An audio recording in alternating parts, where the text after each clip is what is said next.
ये कहानी है विक्रम की। वो भारतीय सेना में सूबेदार के पद पर था। वो वहीं आर्मी कैंप में रहता था। उसका पूरा परिवार पहाड़ों की गोद में बसे एक गांव में रहता था।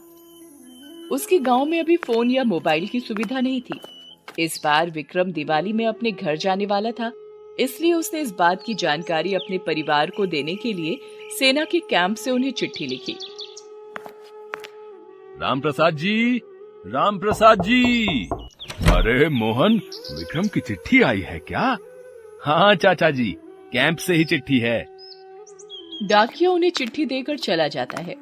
बहू, बहू, पिंकी, अरे बेटा पिंकी, बिट्टू, अरे भाई कहाँ है सबके सब? तभी राम प्रसाद जी की पत्नी लाजवंती दूसरे कमरे से निकल कर आती है। उनके साथ ही उनकी पोती पिंकी और बेटा बिट्टू भी आते हैं। उनकी बहू भी रसोई से निकल कर आती है। अरे पिंकी, देखना, कैंप से विक्रम की चिट्ठी आई है। मेरा चश्मा नहीं मिल रहा है, तू ही जल्दी से इसे पढ़ के सबको सुनाना। पिंकी चिट्ठी पढ़ती है। अम्मा बाबूजी प्रणाम। इस दिवाली में 15 दिनों की छुट्टी पर घर आ रहा हूँ। इस बार हम सब साथ में दिवाली मनाएंगे। और हाँ पिंकी, तू ही पढ़ रही है ना चिट्ठी? इस बार तुम्हारे और बिट्टू के लिए बहुत सारी चीजें लेकर आ रहा हूँ। वैसे तुम लोग तुम्हारी माँ और दादा दादी को ज्यादा परेशान तो नहीं करते ना? खूब मन लगाकर पढ़ना। मैं दिवाली के एक दिन पहले पहुँच जाऊंगा। चलो अब लिखना बंद करता हूँ, बाय। चिट्ठी में विक्रम के आने की बात सुनकर पूरे घर में खुशी की लहर दौड़ गई। माँ, पापा मेरे लिए वो चाबी वाली गुड़िया लेकर आएंगे ना, जो उन्होंने पिछली बार कहा था लाने को? कहीं वो भूल तो नहीं जाएंगे? तेरी गुड़िया भले ही भूल जाएं, पर वो मेरा हवाई जहाज लाना बिल्कुल नहीं भूलेंगे। अगर वो भूल गए तो मैं उनसे बात नहीं करूंगी। नहीं, मैं तो बात करूंगी। पापा इतने दिनों बाद घर आ रहे हैं, मैं गुड़िया के लिए उनसे बात करना नहीं छोड़ सकती। विक्रम की माँ भी सारा दिन विक्रम की बातें ही करती रहती। देख बहू, ये पापड़ तो लगता है अब सूख गए हैं। तुझे पता है ना विक्रम को साबूदाने के पापड़ कितने पसंद हैं? हाँ माँ, बिल्कुल पता है। सुन बहू, तेरे हाथों की बनी मिर्ची का अचार भी उसे बहुत पसंद है। इस बार थोड़ा ज्यादा बना देना। पिछली बार दोस्तों को बांटने के चक्कर में उसके पास बहुत कम बचे थे। दूसरी ओर विक्रम भी अपने घर आने की पूरी तैयारी कर रहा था। बिट्टू और पिंकी के खिलौने उसने खरीद लिए थे। साथ ही पिंकी के लिए एक सुंदर सी फ्रॉक भी उसने ली थी। माँ और अपनी बीवी के लिए साड़ी भी खरीद ली थी। बाबूजी का कुर्ता उसने नहीं लिया था, वो आज वही खरीदने जाने वाला था। विक्रम और उसका फौजी दोस्त परमवीर बातें कर रहे हैं। क्या बात है, तू सारा मार्केट ही खरीद लेगा क्या? हाँ, अरे इतने दिनों बाद घर जा रहा हूँ, वो भी दिवाली पर। खाली हाथ तो जाऊंगा नहीं ना। हाँ तो खाली हाथ उधर से लौटना भी मत। माँ के हाथों के लड्डू, पापड़ और लाल मिर्ची वाला अचार जरूर लेकर आना। आहा, क्या स्वाद था यार उनमें। मेरे तो मुंह में अभी से पानी आ रहा है। विक्रम को अपने घर जाने में 1 सप्ताह का समय बचा था। दोनों ओर से बेसब्री से इंतजार हो रहा था। उसके बेटे और बेटी ने दिवाली मनाने के लिए तरह तरह के प्लान किए हुए थे। उसकी माँ और बीवी तो सारा दिन पकवानों की तैयारी के बारे में ही बातें करते। उसके पिताजी कुछ कहते तो नहीं थे, लेकिन उनकी बूढ़ी आंखें बार बार कैलेंडर की डेट पर चली जाती थी। लेकिन दिवाली के ठीक 1 सप्ताह पहले सायरन बजने के बाद सभी सैनिक अपने कमांडर के पास रिपोर्टिंग के लिए पहुंचते हैं। जवानों, सरहद पर फिर से दुश्मनों ने घुसपैठ की कोशिश की है। पूरी तरह से युद्ध का माहौल बना हुआ है, इसलिए सभी की छुट्टियां रद्द की जा रही हैं। आप सभी तैयार रहें। हमें कभी भी यहाँ से बॉर्डर के लिए निकलना है। इस बार उन दुश्मनों के साथ होगी अपनी दिवाली। कोई शक? No sir, no sir. How's the जोश, हाय सर। हाउस द जोश, हाय सर। हाउस द जोश, हाय सर। विक्रम सिंह भी अपनी बटालियन के साथ सेना के ट्रक में बॉर्डर की ओर निकल पड़ा। पिंकी दीदी, मैं ना इस बार पापा के साथ बड़ा वाला रॉकेट चलाऊंगा, और अनार भी। चला लेना। अच्छा, तू रंगोली बनाने में मेरी मदद करेगा ना? पता है इस बार रंगोली के साथ मैं लिखूंगी वेलकम पापा। क्यों, कैसा आइडिया है? एकदम सही आइडिया है, पापा कितना खुश होंगे। इधर बॉर्डर पर भयंकर लड़ाई छिड़ी हुई थी। दुश्मन देश के सैनिक बार बार भारतीय सीमा में घुसने की कोशिश कर रहे थे, लेकिन भारतीय जवान उनका मुंह तोड़ जवाब दे रहे थे। ओए विक्रम, लगता है इन दुश्मनों की छुट्टी करके ही तुझे छुट्टी पर जाना लिखा था। इनको मार कर जाऊंगा तो छुट्टी का मजा दोगुना हो जाएगा यारा। भारतीय सेना दुश्मन पर भारी पड़ ही रही थी। तभी दुश्मन देश के सैनिकों ने विक्रम के बंकर पर धोखे से आधी रात को हमला कर दिया।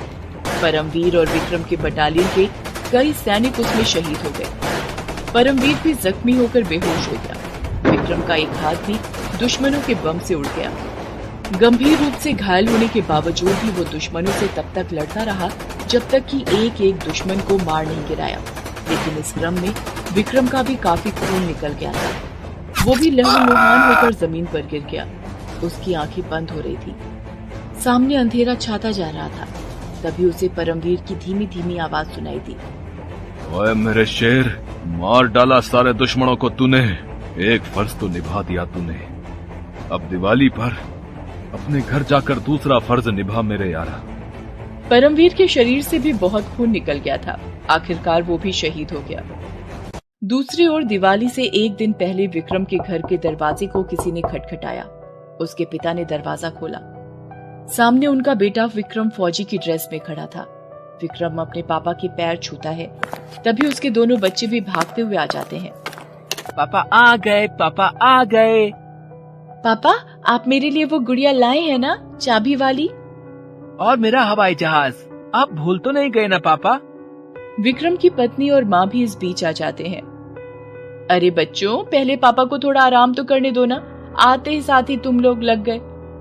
अरे कोई आराम वाराम नहीं करना मुझे माँ, अभी तो सिर्फ मस्ती करनी है सबके साथ। उसके बाद विक्रम सभी को अपने साथ लाई हुई चीजें देता है।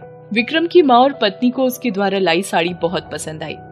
बाबूजी पर भी विक्रम द्वारा लाया कुर्ता खूब सूट कर रहा था। पिंकी तो नई फ्रॉक उतारना ही नहीं चाह रही थी और उसकी चाबी वाली गुड़िया में उसने इतनी चाबी दी कि एक ही दिन में वो ढीली हो गई। बिट्टू तो ऐसा लगता था कि अपने उसी हवाई जहाज में पूरे परिवार को घुमा लाएगा। अगले दिन दिवाली थी। पापा, मुझे ये अनार जलाना है, मुझे जलाने दो ना। हाँ, लेकिन सावधानी से। पापा, आप पटाखे बाद में जला लेना, पहले मेरी रंगोली तो देख लो ना। विक्रम पिंकी की रंगोली देखता है। उसके बगल में लिखा वेलकम पापा देखकर उसकी आंखों में आंसू आ जाते हैं। फिर वे सभी मिलकर पटाखे जलाते हैं। दियों की रोशनी से सारा घर सभी मिलकर जगमगाते हैं। सभी मिलकर खूब मस्ती करते हैं। रात काफी हो जाती है और तो सभी सो जाते हैं। अगले दिन, मम्मी मम्मी, पापा कहाँ हैं? वो दिख नहीं रहे। अरे यहीं कहीं होंगे, कहाँ जाएंगे? मम्मी, हमने सारा घर देख लिया, छत पर भी खोज आए, वो नहीं मिले। अरे बच्चों, हो सकता है वो बाहर गया हो। लेकिन घर का दरवाजा तो बंद है। बंद दरवाजे से वो कैसे बाहर जा सकता है? वो सभी ये बातें कर ही रहे होते हैं कि दरवाजे पर दस्तक होती है। जैसे ही उन्होंने दरवाजा खोला, उन्हें शौक सा लगा। एक बड़े से ताबूत में तिरंगे में लिपटा हुआ उनके बेटे का शरीर आया था। उसे देखते ही विक्रम की माँ तो बेहोश होते होते बची। आपका बेटा 2 दिन पहले शहीद हो गया, लेकिन जाते जाते उसने एक एक दुश्मन को मार गिराया। ये आप क्या कह रहे हैं? हमारा बेटा तो हमारे साथ था। कल हम सभी ने साथ मिलकर दिवाली मनाई है।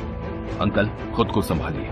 आप विक्रम जैसे जाबाज के पिता हैं। वो 2 दिन पहले ही हमें छोड़कर चला गया। किसी की समझ में कुछ नहीं आ रहा था, लेकिन सामने अपने बेटे के मृत शरीर को झुठलाया तो नहीं जा सकता था।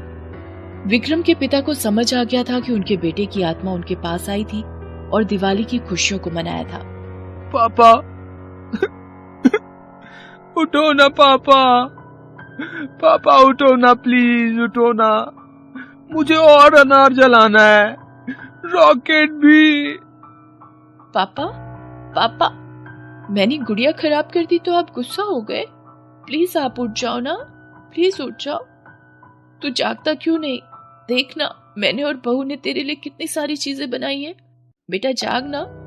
माँ जी, आपका बेटा सारा फर्ज निभा गया, भारत माता का भी और अपने बेटे होने का भी। उसके बाद उसी दिन विक्रम की बॉडी लोगों के अंतिम दर्शन के लिए निकली। पूरे गांव को अपने इस बहादुर बेटे पर गर्व था और सभी के मुंह पर उसके फर्ज को निभाने और अपने परिवार के साथ अनोखी दिवाली मनाने की चर्चा थी।